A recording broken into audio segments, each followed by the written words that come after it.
Thank you for taking the time to listen to the Mindful Midlife Crisis podcast. We hope you enjoyed this week's episode. If this episode resonates with you, please share it with your family and friends. We will do our best to put out new content every Wednesday to get you over the midweek hump. If you want episodes to be downloaded automatically to your phone each week, all you need to do is hit the checkmark, subscribe, like, or follow button, depending on what podcast format you're using.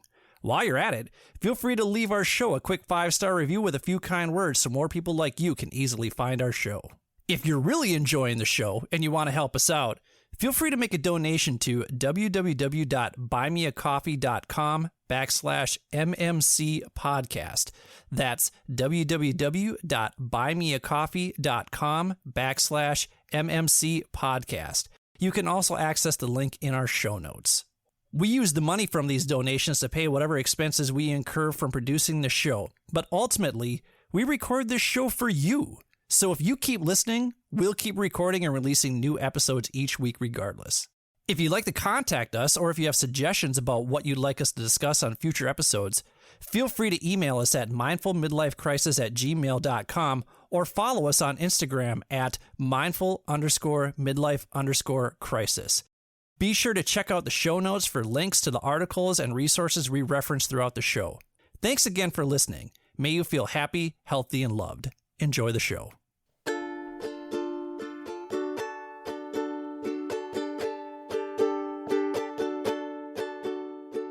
Welcome to the Mindful Midlife Crisis, a podcast for people navigating the complexities and possibilities of life's second half.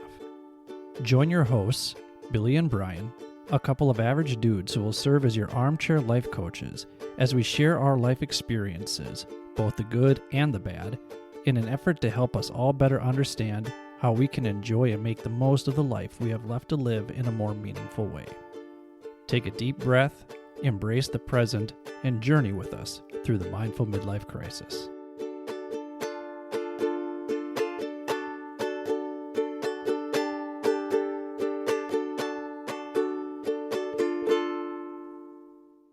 Welcome to the Mindful Midlife Crisis. I'm your host, Billy, and as always, I'm joined by my good friend, Brian, on the bass. Brian, how you doing over there, man?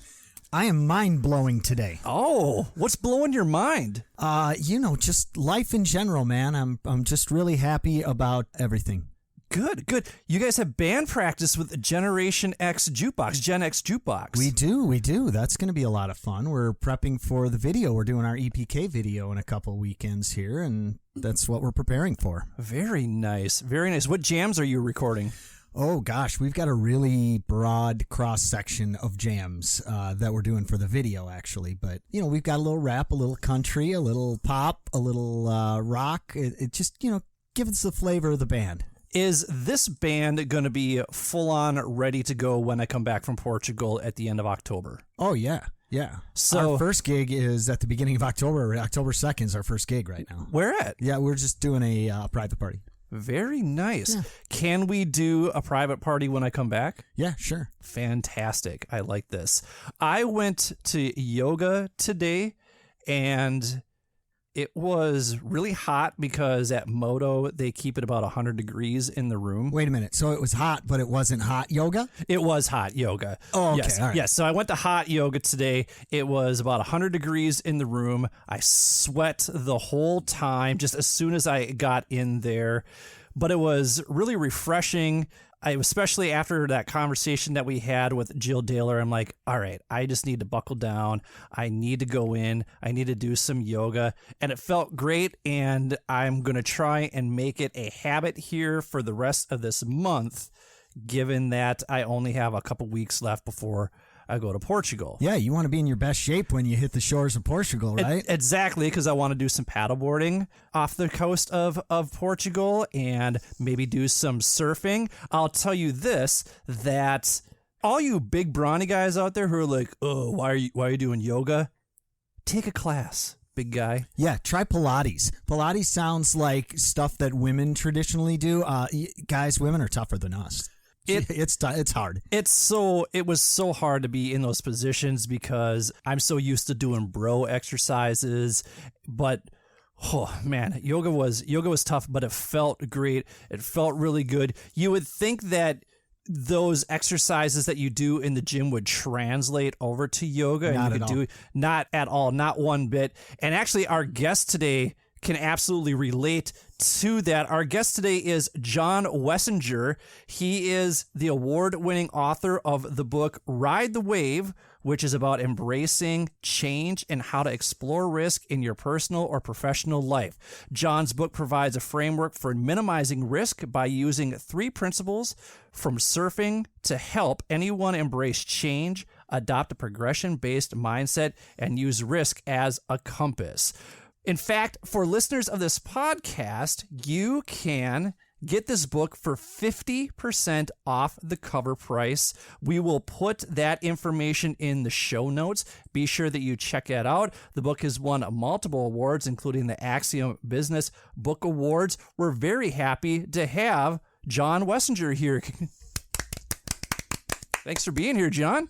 Thanks for having me, guys. Yeah, absolutely. So, John, we like to ask our guests what 10 roles they play in their life. So what are the 10 roles that you play in your life? Yeah, so number 1 is husband. So I am married and my wife is Kate. Second is father. I just had a daughter 3 months ago. Her name is Waverly. Congratulations. Thank you. Waverly, is there a Chicago connection to this? I think I've asked you this before. We talked about it. So I originally got the idea from Waverly Place in New York City. And there's a neighborhood that is named Waverly Place in the big city. So yes, but people ask about Chicago all the time when we tell them her name. Yeah, just because Waverly Avenue is over there by Wrigley Field, so I couldn't remember. Is there a connection there? I gotta say, that's much better than my son. I named my son after an action hero. Which one? Mason. Which action hero? Mason Storm from Hard to Kill, Steven Seagal.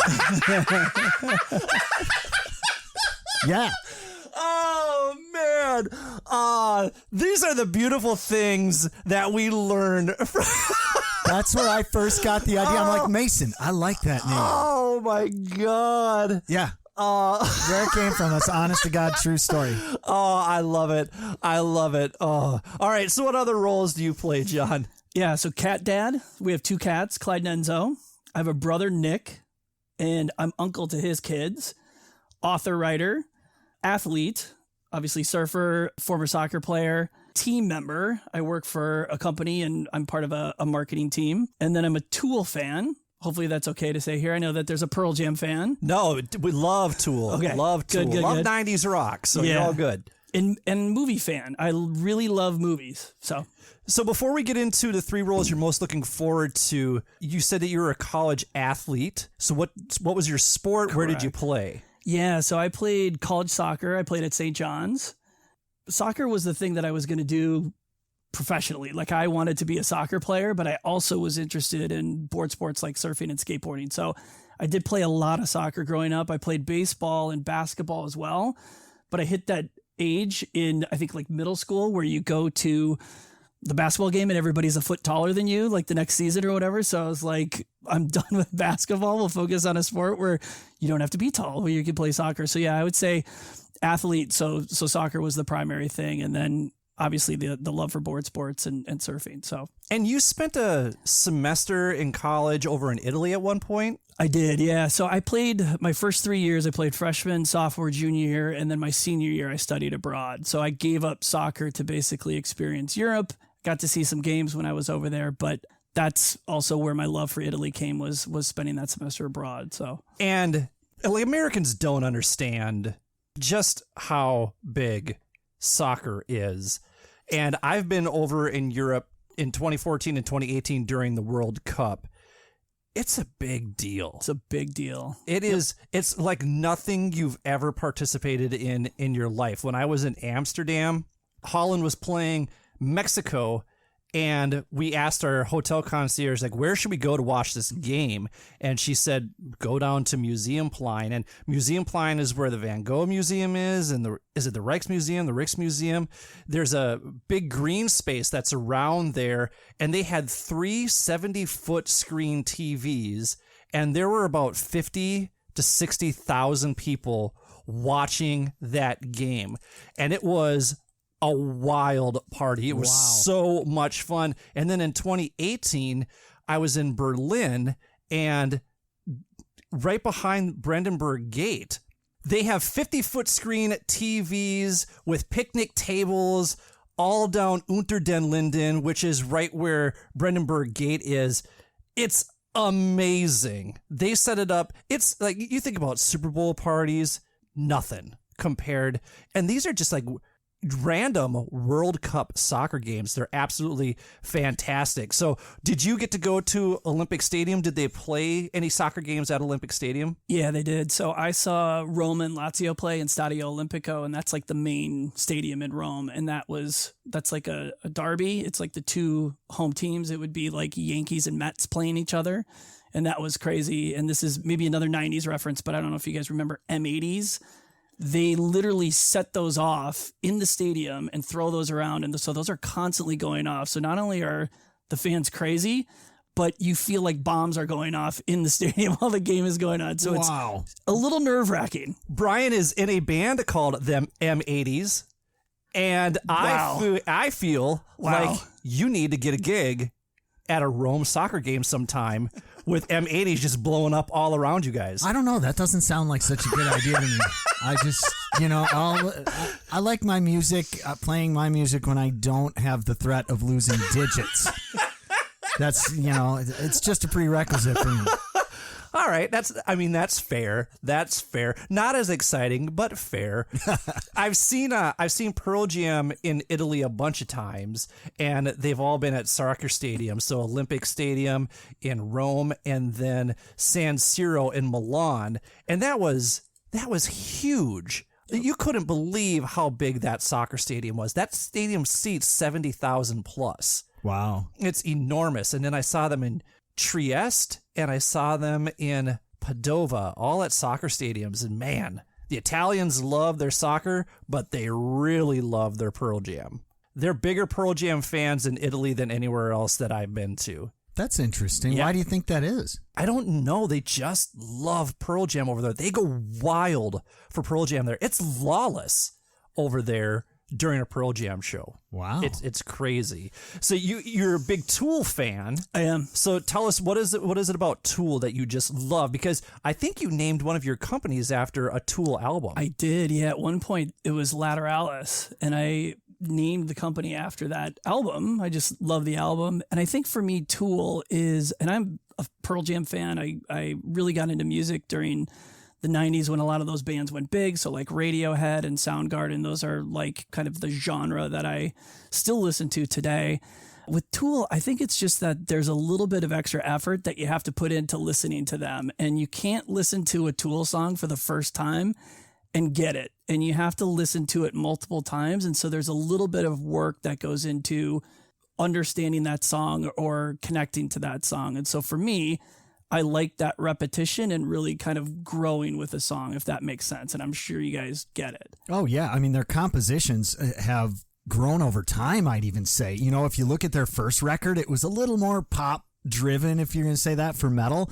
But then by the time they get to Lateralis, they're doing those 18 minutes, just incredible compositions. And I love Tool too. I've seen them a bunch of times, and fantastic. So I know what you're talking about. Yeah, I can relate. So the lyrics to Lateralis are actually written in Fibonacci method. And if you don't know what the Fibonacci method is, Golden ratio. It's where you do 1 + 1 = 2, and then isn't it 2 plus or 1 + 2 = 3 or something along, like it just keeps adding on to each other. I'm not doing a great job of explaining it, but lyrically, as you listen to it performed, it's really interesting how it presents itself throughout that song in their verses. So yeah, you're right.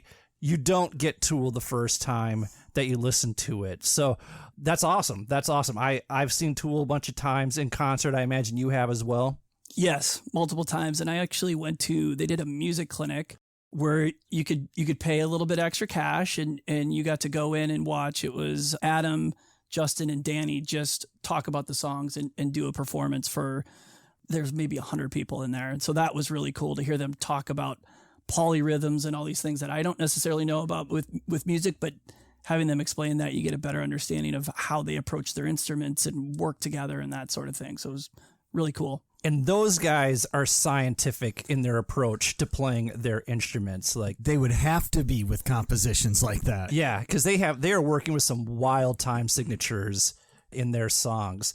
So the 3 roles that you're most looking forward to, let's start off with husband. What is it that you're most looking forward to being a husband the second half of life? Yeah, so that's a good question. So, Kate and I have been together for a while. We've been married for, I think, 3 years, and obviously now we're starting a family. So that relationship keeps evolving, and it changes every time you go through one of these new milestones. So one point we're dating, and then we're married, and then we're starting a family. And so we still have that same kind of core elements to our relationship that I think make it work. We like planning together and doing things, but it feels like it's evolving. And now we have this third person in our house. And so I'm a husband who's becoming a father. And now we have this other person that we're managing and making sure that they're okay, and building them into the things that we like to do and what we're doing. So I think as far as a husband with Kate, I'm looking forward to seeing how that progresses for sure. And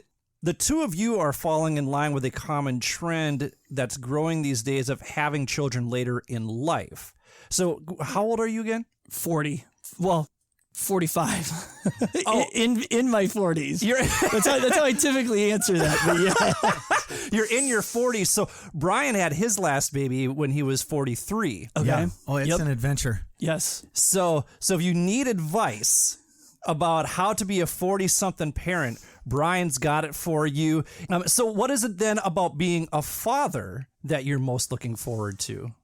Yeah, so raising a child, hanging out, having fun. I went for my first solo daddy walk last night with Waverly while Kate was on a Zoom, and that was really fun. I was paranoid the whole time. I'm like super protective. So I'm like, this is the first time I'm leaving the house with a child in the stroller, and I'm watching cars. What are people doing? Try to be careful. We live in big, scary Minneapolis, so trying to be mindful of that. But just the interactions that we're having, even though she's 3 months, it's crazy to see how much they play off of FaceTime and just kind of hanging out and smiling and laughing. So I'm anticipating this just evolving and kind of growing from there, and looking forward to that too with her as well. Awesome. And then you also said that you're looking forward to continuing being an author and a writer in the second half of your life. So talk about that. Yeah, so I did write my first book, and that was a great experience. I loved the process of doing something on my own. I think for years I had been soccer player on a team. I worked for companies, you're on a team. And it was like one thing that I could really do and manage on my own and have 100% control over, creativity, how I wanted to write, what I wanted to write about. And so for me, that process was really rewarding. So as I'm thinking now that I am 45 and what I'm going to do during the second half of my life, how do I want to spend my time? And if there are things like writing that I can do where you get to manage and control that process and get the enjoyment out of it, I think that is something that I'm really looking forward to. It's like, not that I'm comparing myself to any of these people, but Stephen King, or like a director kind of honing a craft over time, and writing is one of those things that you could do past the age of 45. Like, I'm kind of done with the board sports. I don't know I might have to retire here pretty soon. I could still wake surf every once in a while, but I don't know how much surfing I'm going to do going forward. I'm limiting my running because my knees are old and I played a lot of soccer. So those things are going to go away eventually. So I need to figure out some other thing that I can do to stay passionate about something and have something to look forward to doing every day. And so that might be it. Yeah, and the book that we're going to talk about today is your book, Ride the Wave, How to Embrace Change and Create a Powerful New Relationship with Risk. And you talk about your love for board sports in there as well. So we're going to take a quick break, and then when we come back, we're going to continue talking to John about the 3 principles to taking risks. Thank you for listening to the Mindful Midlife Crisis. Thank you for listening to the Mindful Midlife Crisis. If you're enjoying what you've heard so far, please do us a favor and hit the subscribe button. Also, giving our show a quick 5-star review with a few kind words helps us on our quest to reach the top of the podcast charts. Finally, since you can't make a mixtape for your friends and loved ones like you used to do, share this podcast with them instead. We hope our experiences resonate with others and inspire people to live their best lives. Thanks again. And now, let's take a minute to be present with our breath. If you're listening somewhere safe and quiet, close your eyes and slowly inhale for 4, 3, 2, 1. Hold for 7, 6, 5, 4, 3, 2, 1. Slowly exhale for 8, 7, 6, 5, 4, 3, 2, 1. Let's do that one more time. Inhale for 4, 3, 2, 1. Hold for 7, 6, 5, 4, 3, 2, 1. Slowly exhale for 8, 7, 6, 5, 4, 3, 2, 1. Go ahead and open your eyes. You feel better? We certainly hope so. And now, back to the show. Welcome back to the Mindful Midlife Crisis. We are here with John Wessinger, and he is here promoting his book, Ride the Wave, How to Embrace Change and Create a Powerful New Relationship with Risk. We're talking about the importance of taking risks. So, John, you start your book off with a surfing analogy. Can you tell us that story and what you learned from that experience? The surfing story was something that had happened, and when I was thinking about writing the book, I was trying to think of a way that I could explain something that happened to me and how it changed me and how I went through a process of growing and kind of learning from that experience.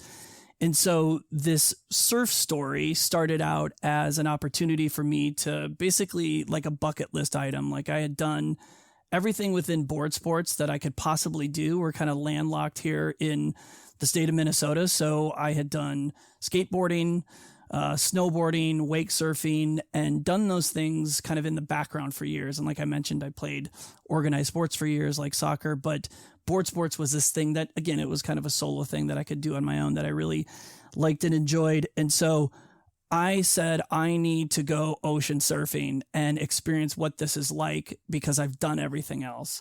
And at that point, I was doing a lot of wake surfing, and my brother and I owned a boat together, and we would go to the cabin and we would do a lot of wake surfing. So I thought to myself in my head, I can wake surf behind a boat. There's no reason why I can't translate that and do it in the ocean. And so I planned a trip with Kate where we literally spent a week in LA, and we were going to use Wednesday as the day to go to Malibu, and I was going to go to Surfrider Beach and surf. And so I'm a super organized person. I put a plan together. I figured out where I'm going to rent a surfboard, how we're going to get there, where to park. I had like sheets of paper detailing everything that we needed to do for this trip. Sounds like somebody else signed up. Yeah. Yes, John and I have joked about that. Yes, obsessing over details and trying to figure out, where do I need to go? How am I going to do this? And so I had everything on paper planned out. And at that point, this was probably 8 to 10 years ago, and I was still in relatively good shape, was working out consistently. I don't know that I was in surf shape, but I felt like with the wake surfing and what I was doing in the gym at that time, I could figure this out. So we went to LA. We had a couple days just kind of bumming around. And then Wednesday shows up. I mean, we're literally out of our hotel at 6 a.m. We're at the surf shop at 8 a.m. and we're renting surfboards. And when I talked to the guys at the surf shack, they were like, what have you done for board sports? And I explained everything I've done. And they're like, okay, you got this piece of cake. And so they gave me a board that was literally 3 or 4 feet long. It was a smaller surfboard, thinking that I had done all these things, so this would be a piece of cake for me. So I got my board, went down to the water. Kate's hanging out on the beach. She's like, have a good time. I'll be here reading. And literally within 20 minutes of paddling out and getting into the lineup and hanging out in the lineup, I realized this was a huge mistake. Oh, no. I have the wrong equipment. I basically burned out my shoulders paddling out and jockeying through waves and other surfers, and was so tired that I was thinking in the back of my head, I'm like, I don't know how I'm going to paddle into a wave. Like, I am exhausted right now. And so I spent this first part of this day trying to figure out like the basics of surfing, like literally sitting on the board. Where do I sit in the lineup? Like literally wrecking waves for people who were trying to paddle in, who had obviously been doing this for years and were very serious about surfing. And I'm literally the kook from Minnesota who showed up on vacation, too much sunscreen on my face and the wrong equipment and hanging out in the water. And so it was a bad experience. It was like the exact opposite of what I expected to happen. And so I didn't stop there. And I spent a lot of time at kind of this first part of the beach where there's probably 3 or 4 foot waves, and it was super crowded. And there's a spot where there's a much bigger set of waves that come in. And I said, it's less crowded and I might have an easier time getting into a bigger wave than I would on some of these smaller ones. So I went to this other area. Wait, with bigger waves? With bigger waves.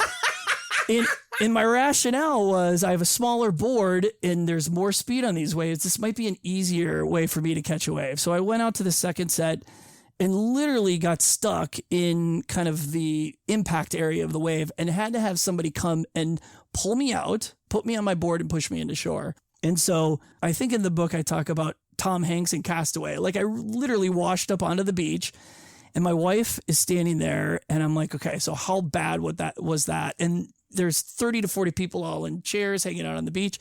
She's like, well, the lifeguard literally got out of her chair. It was standing on the beach watching you. So yeah, it was bad. So within the first couple hours, almost drowned on my vacation to Malibu to go surfing and went home with my tail between my legs. And we spent the rest of the vacation just like laughing. Like my wife was like, you almost drowned. You almost drowned on vacation. Like, how do you feel about yourself? So it was a really just unexpected experience. I was planning on surfing. I thought that I was going to be able to do this. And the thing I really thought about afterwards was like, that was stupid. And there was a lot of risk, like I could have got hurt. I could have got drowned. I mean, there were seals and different things that were swimming around and people were telling me, they're like, hey, there's a seal there. Just watch out for sharks kind of stuff. It was not a very smart decision. So I walked away from that experience with this was like a really stupid thing that I did. And I didn't evaluate the risks that I was putting myself into. I didn't even think about any of that stuff. And so that got me thinking about how often people do stuff like that and don't feel like they're really well planned out, but go into situations and things happen that you possibly can't plan for unless you're there and you know the conditions and you know what to expect and have been there. So that's where the surf story started. And that's where I started to think more about risk and how I was taking risk or how I thought about risk and how I would plan for risk. And I thought it was a universal sentiment that everybody can relate to. Everybody's had some situation where they screwed up, did something wrong and had a bad experience because of it. And then that surf story became a reality in your professional life. So can you talk about that? Yeah. So right around the same time, I was working for an organization and had been in a relatively stable same role for a long period of time. And my company was changing. The industry was changing. There was writing on the wall that these jobs weren't going to exist into the future. And so there was a risk for me in continuing to stay and do the same thing that I was always doing professionally. And there was fear of how do I change? How do I make a career change? What do I do with myself that's going to be different? How am I thinking about preparing for the future? And so there was a ton of risk in just standing still and not really having a plan. And then there was also risk in what am I going to do that's different now? Like, how do I think about doing something different within my career? And there's a risk in that I don't know that I was ready to explore yet. And so these two things happened within, kind of months of each other. And so it was a time where I was really trying to think about risk personally. What am I doing here in some of these situations where I'm possibly getting myself into bad situations? And then also professionally, it was like, there's a ton of risk in this professional career that I don't know that I've actually ever thought about. And that was the first time that I really started to think about how am I taking risk in my career and how am I managing that process?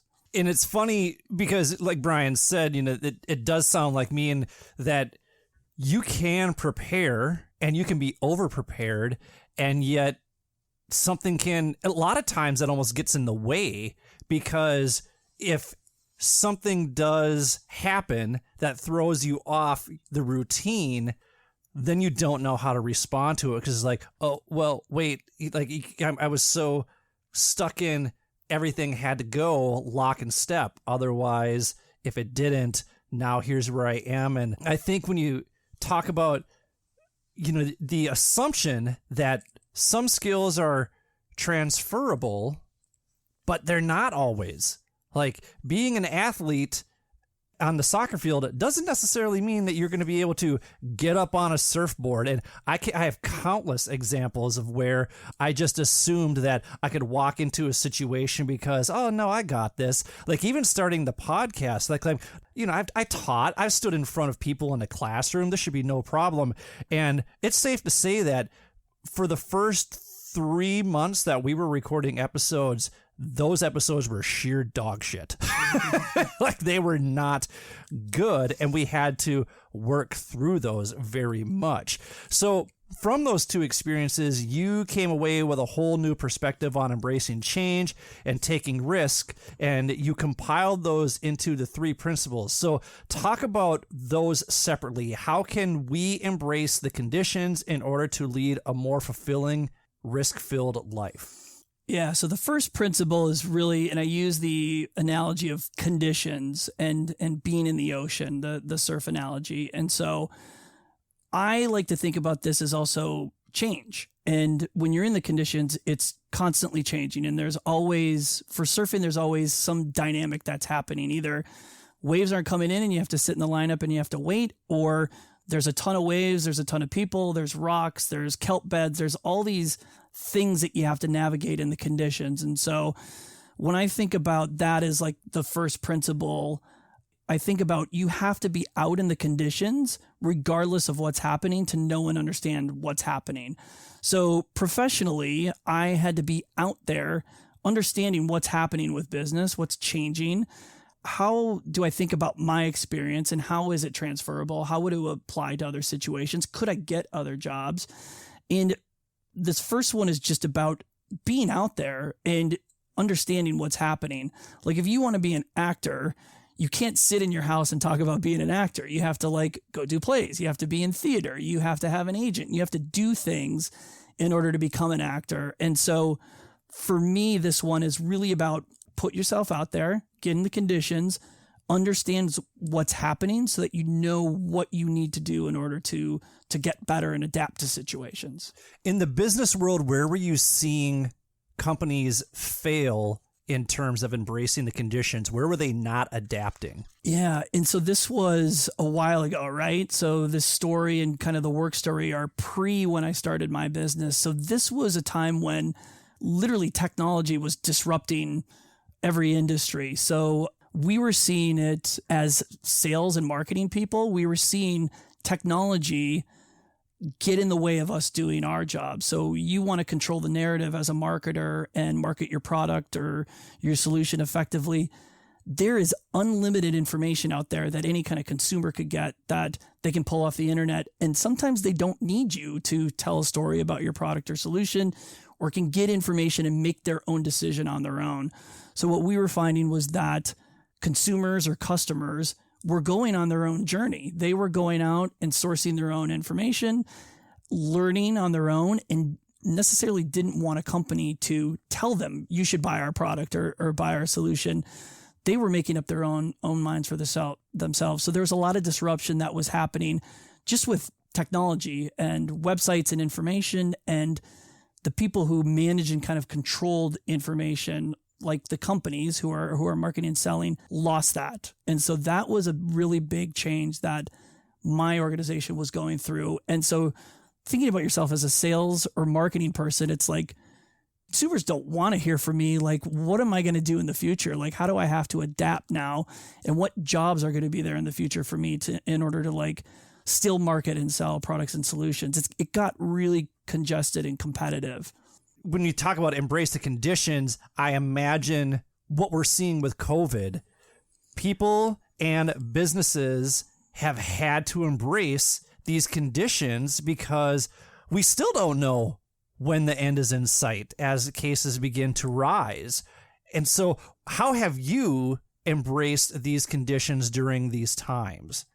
It's a super good question and good example. And, you know, the biggest thing for everyone is working from home. So when the pandemic hit and COVID became a reality, that dynamic of working in an office and being a team person and part of a team, that changed. And so I think the biggest thing that has happened is people aren't in offices anymore. And I have 11 Zoom meetings in a day where I am talking to people around the country. I'm talking to people that are in the Twin Cities or in Minneapolis. Everything's on this new technology platform. So I think the pandemic basically blew up that idea of you have to be at an office in order to work. And I think that's the biggest thing. And so for me, it wasn't as challenging because I worked for myself and I had a home office. So I literally took all my monitors and my computer from the office and set it up at home and just started working at home. So it was an easier transition, but there are people that they need their coworkers in order to get their job done, or they like the fact that they have coworkers and they like that ability to have a conversation with somebody at work versus trying to hang out with their cat, you know, like, so there's that is like the biggest change that has happened. And so I know people that they are no longer employed because of the pandemic and their companies had to cut loose marketing or sales or some of these areas that they have been in. And I know people that still haven't gone back to work yet because of the pandemic. So, you know, that is like an updated example that could probably be in like edition 2 of my book, right? But that is the biggest kind of market condition or thing that's happening that people have to embrace and get used to. It's like you're doing Zoom calls whether you want to or not. You're working from home whether you want to or not. You know, the pandemic and COVID is in control, and they're going to decide when we go back to concerts, when we eat at restaurants, all of that stuff. And so that's probably the newest thing that's happening within business right now is just managing and understanding how do I fit into this massive change that's happened. And I think that leads perfectly into your second principle, which is developing a progression-based mindset. And Carol Dweck would call that a growth mindset in her book Mindset. So that's often easier said than done. You know, you just got to have a growth mindset. So what was your fixed mindset, both in the surf story or even in your professional life, and how was it getting in your way, and what steps did you take in order to move from that fixed mindset? I would say, and this is a progression-based mindset. Progression is a surf term. It's a board sports term. And so to understand that, you have to understand how surfers think about their skills. They think about them in terms of always progressing. So if you're watching a surf competition or a skateboard competition, they always talk about progression and how a rider is progressing. And so that means that they're always moving forward, building new skills, building new capabilities. Progression means you're kind of on the edge of what's new versus kind of running with the pack and doing what's expected and what's standard. And so I think for me, I thought of my skills as being static. Like I had developed a set of skills. This is who I am as a person. This is what I know. This is what I know how to do. And really thinking about it from a surf perspective, they would never think about their surf skills in that way. So I had to change the way that I was thinking about my business skills. You can apply it to any personal skills or things that you're, playing the bass, all those things. So you have to really change how you're thinking about the skills that you have now and where they're at and how you can move those forward. So professionally, I was like on a traditional sales route and had really developed business planning skills and presentation skills and building relationships. And when I went to work for myself, I really shifted and developed more marketing skills, understanding digital marketing, websites, email marketing, paid media, all those things. And so my shift was more from sales to marketing, but really changing how I wrote and how I built PowerPoint, like all of those things, which are maybe more soft skills, it forced me to have to learn how to do those things in order to become a marketer, which is kind of how I changed during this career transition. But really that mindset is to be thinking about, I'm in the conditions, I understand that things are dynamic, and I'm seeing up ahead that there's something new and different that I have to do. Like, what do I need to do in order to prepare myself to catch that bigger wave? Or how am I thinking about making a career change or doing something different? And what skills am I going to need in order to be effective in doing that? Brian, I always feel like you're ahead of the curve in terms of evolving your business. And oh yeah, you have to be. I mean, I'm in technology, and technology changes so quickly that if you're not constantly developing new skills, you get left behind. I mean, entire protocols in my business get discontinued at a moment's notice. So a technician can spend, or an engineer can spend, 5 years learning this skill, and all of a sudden they just change it all. So we have to constantly be learning and evolving in a more progressive based mindset. Yeah. As you're talking about like branding and skill set and stuff like that, I feel like that's been one of my biggest areas of struggle, because part of the reason why I'm taking this leave is because I want to see if there's more to Billy than just being an educator. And my dad, God bless him, once told me, I hope you're a really good teacher, because if you have to do anything else, you will starve to death. So, oh, thanks, Dad. So part of this is like, okay, what do I need? What do I have to offer? And do I just have my teaching skills to offer? And I'm really struggling with that. And I get in a fixed mindset. And when I get frustrated with my job, then I start looking for other jobs. But what do I look for? I look for dean positions. I look for educator positions. And it's like, well, why do I want to leave one job that I don't enjoy for another job that I very well may not enjoy either? So it really has been difficult for me to transition into a growth mindset professionally, especially because I've been doing the same thing for 20 something years. And I wonder how many people out there, not even just professionally, you've just been doing a routine, or you've been the same spouse for 20 years. You've been parenting the same way for 20 plus years. And that's who you are now at this point. And you fail to recognize that, no, there's another way to do things. We should always be wanting to learn, and we should always be wanting to grow. So in order to do that, your third principle says that we need to use risk as a compass. What do you mean by that? What does that look like? If you're embracing the conditions and you're adopting a progression-based mindset, risk becomes the thing that helps move you forward with your skills. So you need to take on risk in order to get better and to develop those skills. So the surfing analogy is that you're out riding 5 to 10 foot waves. You get bored of that. You need risk in order to get better. So you go find bigger waves. And that is kind of like the quest within surfing. I think there's surfers that go out and are more skill based, maybe like a Kelly Slater, who is all about style and progression and doing tricks. And then there's like a Laird Hamilton, who's like super aggro and wants to surf the biggest waves. There's a couple different mindsets there. You can be a Kelly Slater and focus on skill development and progression, but you can also progress in terms of the size of the waves that you surf. And there's a new set of skills that you have to develop there. So the big thing with big wave surfers is they get held down underwater on waves, and you have to be able to hold your breath for 4 minutes. Otherwise, you drowned. So you could go out and surf beach break and beat Kelly Slater and do these awesome tricks.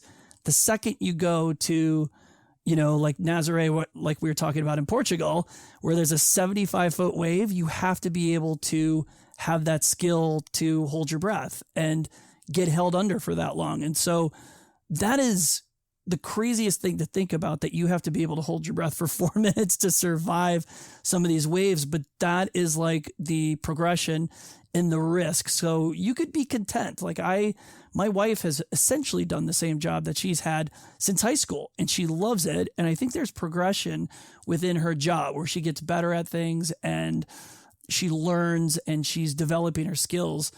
But then there's also the mindset of like you're saying, I want to do something completely different, and I want to try to step out of what I'm doing and challenge myself in a new way. And so really saying that risk is a compass, that is saying, I want something new. I want a new challenge.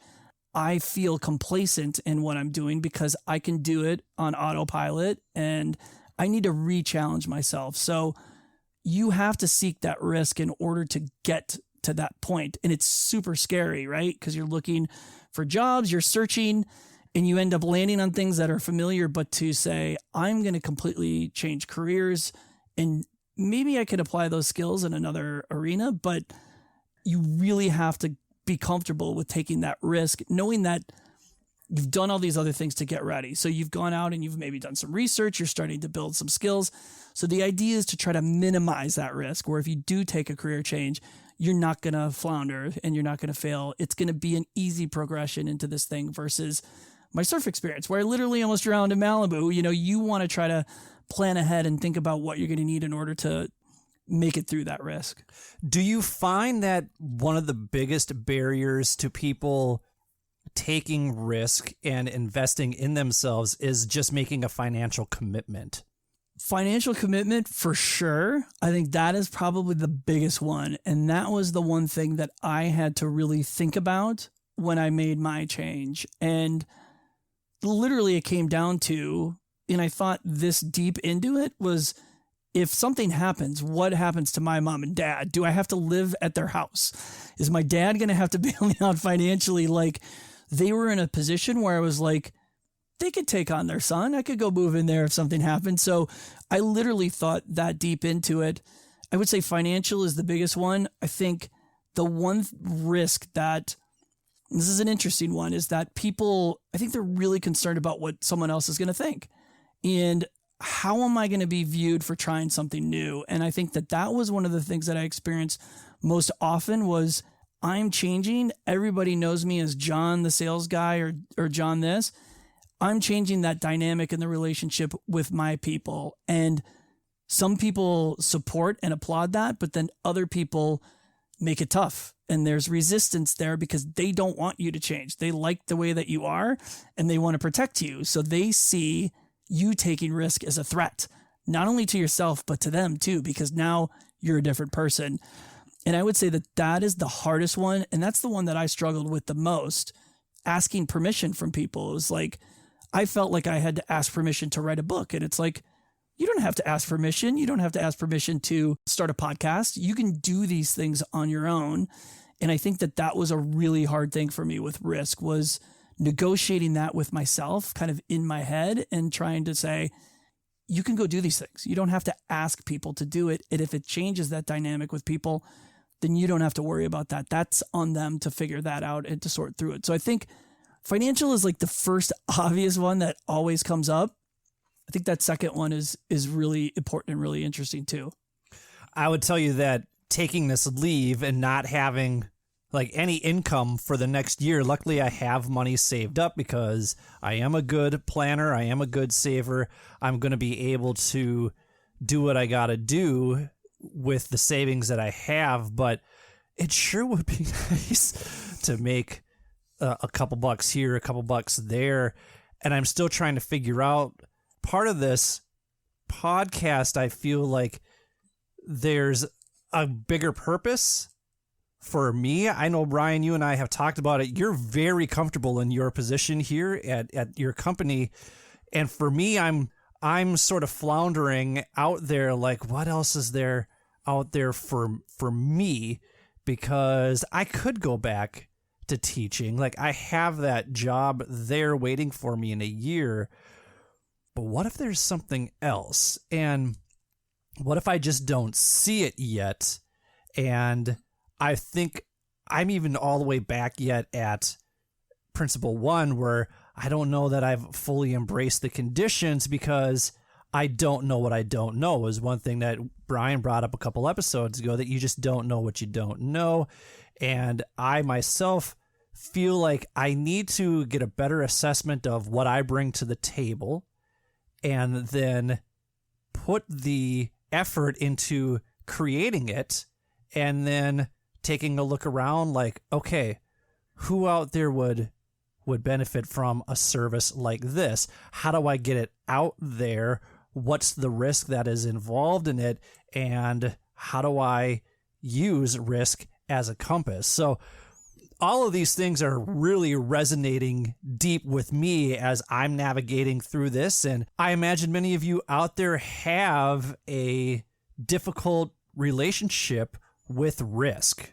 So what we're going to do is we're going to take a quick break because I imagine many of you are wondering, did John get back out there and get back on that wave? We'll come back and tell the rest of that story. Thank you for listening to the Mindful Midlife Crisis. Thanks for listening to the Mindful Midlife Crisis.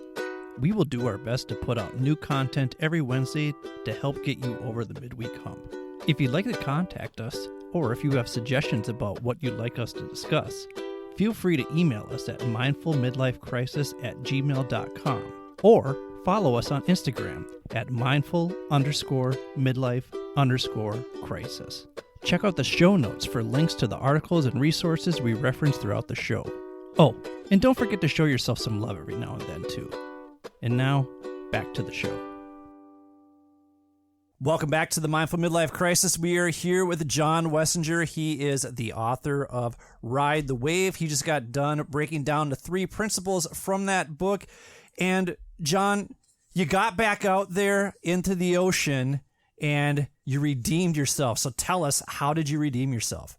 Yeah, so I actually didn't start in the ocean. I started on land. So I did a lot of training. After the first experience, I realized that I was a horrible swimmer, that I had poor upper body strength, and that if I did get held down under a wave, like we talked about, that I would probably drown within a few minutes. So I spent a lot of time just on like Bosu balls and pretending I was swimming in the ocean and using weights to do those things and just really trying to mimic what I had experienced that first time that I was out. And so recreating swimming motions, working on my balance. There's a move that you have to do where you pop up on the board. I did all that stuff on dry land first to try to learn how to do it and get the fundamentals down. And then after that, then we took it to the ocean. And so my wife and I went back to Malibu. So it was a redemption trip.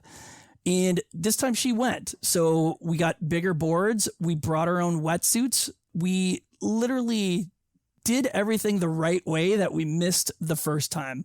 For example, what? What are some things that you missed the first time that you did the second time around? Yeah, so the big one was a surfboard. Like I had this short, small board. We had these giant boards that were essentially like paddle boards. And so you could float on it. They were super easy to paddle fast with. It was a much easier thing to do when you're sitting out there in the water and you're trying to stay afloat. So much more stable, isn't it? Stable, yes. Yeah. So we had larger boards. We had wetsuits. I had booties this time. I mean, I literally went out there in a swimsuit the first time and was trying to walk back in on rocks. Like we bought our own wetsuits. We both had boots. You know, we knew what to expect this time. And so there was all of this knowledge that we had, that I had gained that first time, that we applied to this second time in the water. And so I wouldn't say we were pro surfers after that day, but we caught waves. My wife had one where she stood up on and probably had the longest ride of anybody. So we were able to break it down and figure out, how can we just catch waves? Like, let's not try to go pro. Let's try to have a good experience and have fun. And so we basically spent a day doing it like we originally had it intended, and really had a good experience. But, you know, it was like dry land training, getting ready, applying some of that knowledge. I actually went to a wave pool to try to surf a couple times in there. So there was a set of things that I tried to do to get ready for the second time, applying the knowledge from the first time. So you manage the risk using those tools. That's right. There you go. To tie it back to the book. Well, Yes. So this sounds almost obsessive and persistent, that the waves beat you down the first time. And a lot of people could have been like, well, I tried it. I couldn't do it. It was too hard. Why were you so persistent? Why did you need to catch that wave? Why wouldn't you let that wave beat you? That's a great question. It just, that feeling of failure and sitting on the beach and just feeling like an idiot. I think that was the thing that I had the hardest time with, that as a planner, I felt like I had put together a great plan on paper, and having it not work out was really frustrating. And so I wanted the opportunity to go back, having learned, and make it right and do the thing that I had originally planned out to do. So it definitely is some obsession there. There's some compulsive behavior, but there was just a desire to, I don't want to go pro, but let's redeem. Let's do something that's an improvement from the first time that we went out. And then you had a similar redemption story professionally as well. When we had talked earlier, you had talked about when you made a transition that you kind of poured a bunch of money into your new business and it wasn't working out really well. And now you're really thriving. So I imagine that same obsessive persistence lent itself to your success professionally. Yeah. And so the work story that I refer to in the book is making that change and starting a business on my own and running that business for 5 years. And yes, the first 2 years for sure, financially was a big struggle. And that was the biggest risk, like we talked about, was that financial risk. I did the book. I built my skills. I tried to do things differently within that business and ended up having success within the business, relatively speaking. I mean, I would have loved to have that business be $1 billion business and be the next Elon Musk. But at the end of 5 years of doing that on my own, I said, I've taken this as far as I can go, and I feel satisfied with what I did here. What is my next thing? And so for me, I had worked for 2 huge global organizations. I had worked for myself and started a small business. I had never worked at a venture-backed startup. So my next phase out of starting the business was to go work for a small startup. That company got acquired, and I'm currently at this company that purchased this startup, and it has been like the best thing that has ever happened. Like, it is a really good path. And it was just like when I started my business on my own, I was like, why didn't I think about starting a business years ago? Like, there's all these people that start businesses when they're kids and they sell lemonade. I was out playing soccer and doing sports. It really aligned with who I was as a person. And I never knew that I had that in me, that desire to want to start a business. And now that I'm at these startups, it feels like the right thing for right now. And it feels like, having worked for myself, having built up some of those new skills, feels very natural. And so I feel very satisfied at the end of the day. Like, I work really hard, and at night I can hang out with Kate, hang out with the baby. And it's like, I did what I needed to do today, and I feel great about it. I don't feel there's challenges at my job right now, but there's not the learning curve that there was when I started my first job. And I remember that job being so hard. Like, it took 18 months to learn the job and to figure things out. My second job was the same way. It probably took another 2 years to really understand the business. This feels more of like a progression. So I do feel like I've minimized my risk and built some skills so that I can start a business on my own, go work for one startup. That one gets acquired. I can still do enough to hang out and stay employed at this new company. And so there's less of this huge switch where it's like, I have to end one and there's a huge ramping up process to the other one. It feels more of like a natural career progression where I feel like I can manage and control it, which I never would have learned this had I not almost drowned surfing, tried to start my own business. Like, it took a series of things to get to this point where it's like, okay, I kind of feel like this is the right path right now. I've got it. So if you're listening out there, all you have to do is almost drown surfing and you will succeed. Does that sound right? Exactly it. Yep. Okay. So what I like is that after 5 years, you could have been comfortable. You could have stayed safe, but you pursued another risk. And in hearing you now, it sounds like there aren't the same challenges that you had at the beginning. So are you already kind of eyeing another adventure, or are you continuing to seek out ways to grow within your company, or are you doing both? That's a fantastic question. So there was, like, with the startup, the first one, I was employee 18. And I would say that a lot of people out there would never join a startup unless there's 100 employees. And so I was very early to that one. I was naive because I was like, I just want to work for a startup and this sounds like a great one. And they're venture backed. They have good people that are supporting the business. And this seems like a risk I'm willing to take. And you're right. I felt satisfied, but I was like, this could be another risk that pays off in a different way. And I should do this. And again, I went through a process. My brother had worked for a couple startups. He's listed as one of, from the very beginning, he's one of the roles that I play as brother. And we have a close relationship. And so hearing him and his experience and the challenge that he took on helped me make my decision. And so I decided startup is another path that I can go down. So I feel really good where I'm at, but you're right. My risk now is how do I progress inside an organization and how do I seek out new challenges? And that is really hard because I went from being the first marketing hire at a startup and 3 people to now a team of 50.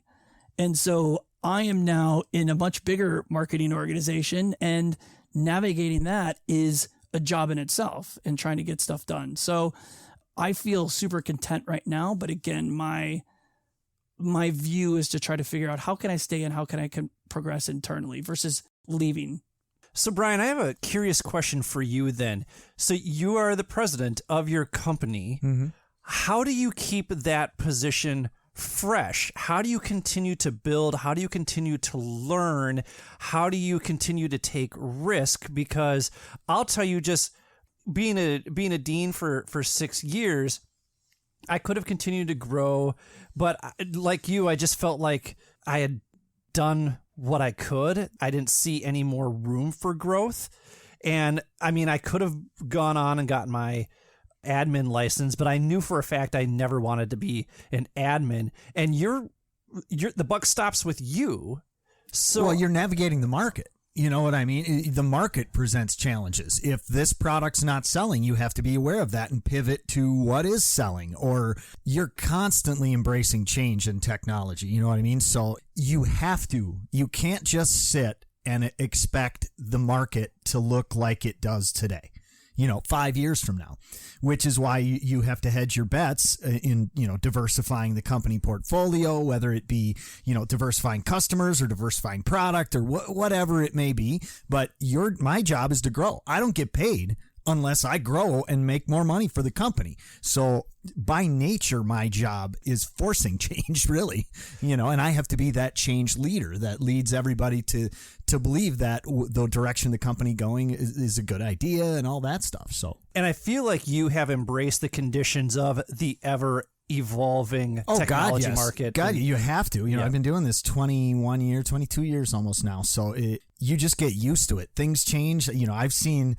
tube TVs come and go. I've seen analog to digital. I've seen, standard definition to high definition to 4K, all that stuff. So it evolves naturally. We just have to figure out where to position ourselves in that to be profitable. So John, you talk about the universal stoke in the book. Can you explain what you mean by that?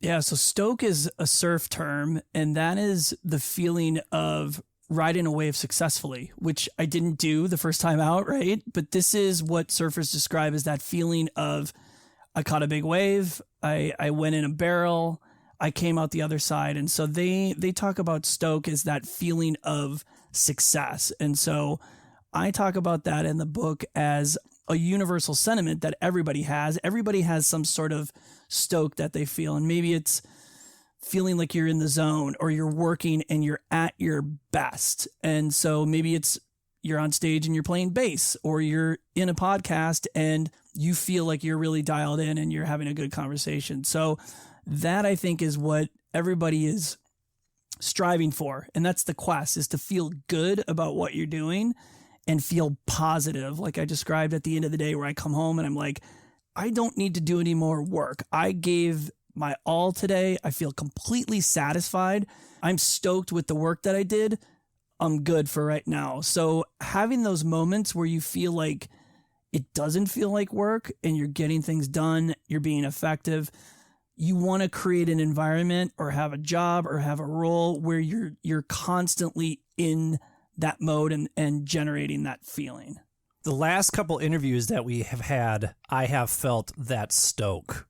Like, I felt real good about those interviews. So, yeah, that is a great feeling. I always love when we get done and Brian's like, oh, that was great. That was just like, because again, going back to love languages, anytime somebody says something nice about something that I do, I get all warm and fuzzy inside. So a lot of what you're sharing connects directly to what our past guest, Dr. Dawn Graham, talked about in her book, Switchers, especially when it comes to what for many people is the ultimate risk, which is switching careers, because you're talking about people's livelihoods with that.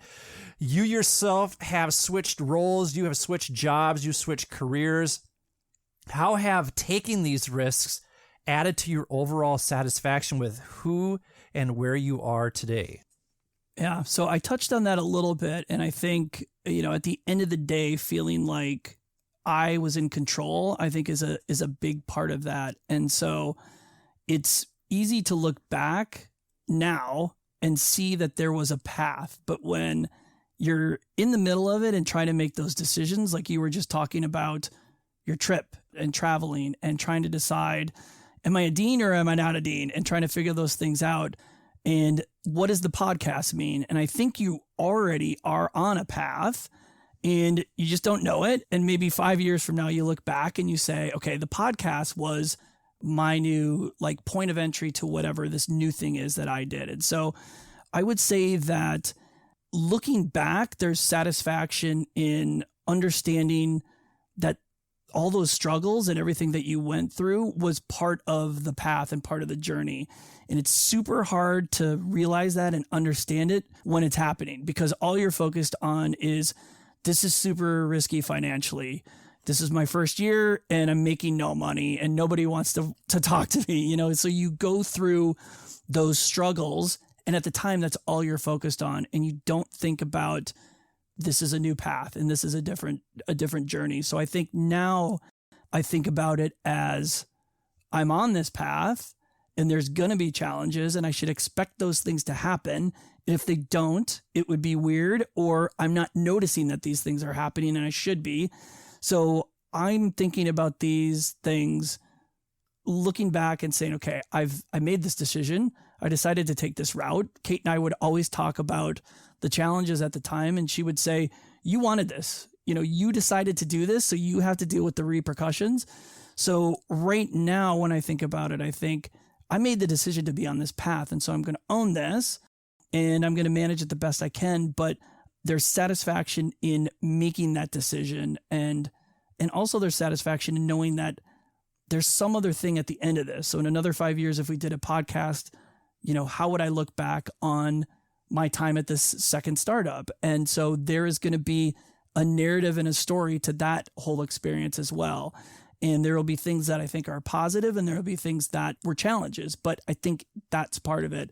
So I think being satisfied, but being reasonable and understanding that you're not going to be satisfied all the time, and that things are going to pop up and they're going to be challenging, but satisfaction comes from having made those decisions and feeling good about making the decision. So it sounds like you're doing a better job of managing your own expectations. 100%. And that is so my wife's in mental health, and she's like, your expectations for things are sometimes completely out of whack.